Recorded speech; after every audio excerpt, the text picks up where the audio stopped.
I think Biden is making sure that the debt ceiling is a problem and that he's at G7 so that way he can ignore everything that's happening in China and his family relations with China. Welcome back to Radically Rational Radio. In this episode, we're going to talk about the growing conflict between us and China. Let's jump into it. All right, President Biden is dismissing China's spy flight. Yesterday, he called it silly. He's blaming the spy flight for derailing communications between the United States and Beijing. Watch this incredible moment.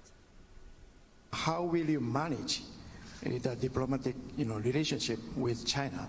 You're right. We should have an open hotline. This silly balloon that was carrying 2 freight cars worth of spying equipment was flying over the United States, and it got shot down, and everything changed in terms of talking to one another. I think you're going to see that begin to thaw very shortly. Let's be clear, it did not get shot down for 7 days.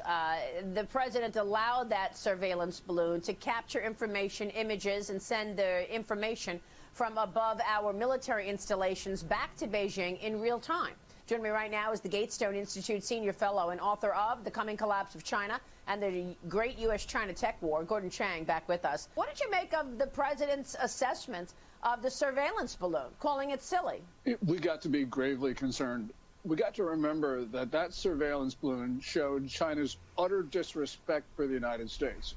But also, it was surveilling our nuclear weapons sites, which means that China is planning either a first or second nuke strike on the United States. So for Biden to try to say, oh, this is no big deal, just shows you that he is leaving the United States open to China. And that means the worst consequences are on the way.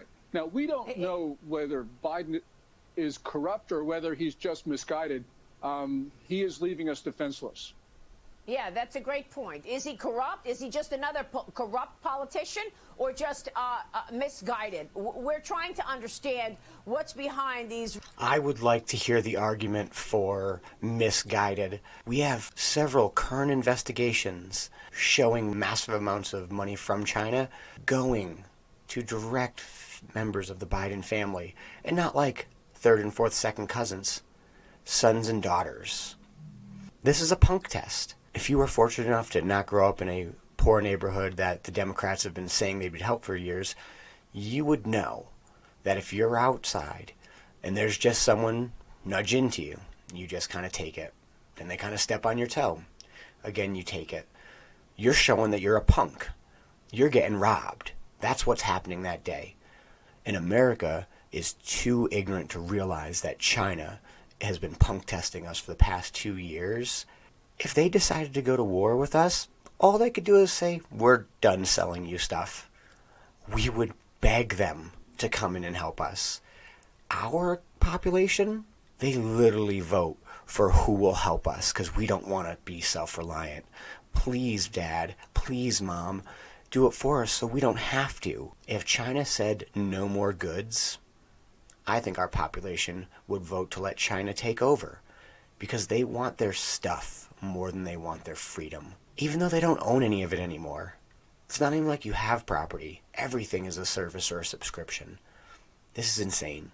I wish so much that the Democratic Party was not interested in just finding ways to be upset.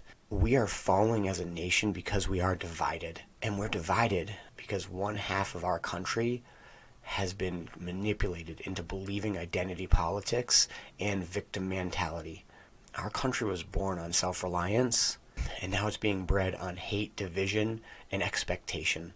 The hubris of our country is only allowed because we don't teach history anymore. Even Rome fell. This is the fourth turning. There are strong men today who will help build America back. When you look at all possible likelihoods of what our country could look like over the next 20 to 40 years, never has there been a higher possibility of it becoming a second-rate nation. We just need to start managing our tone during conversations. I think we could get a lot further if the reasonable people kept talking calmly. The others would calm down.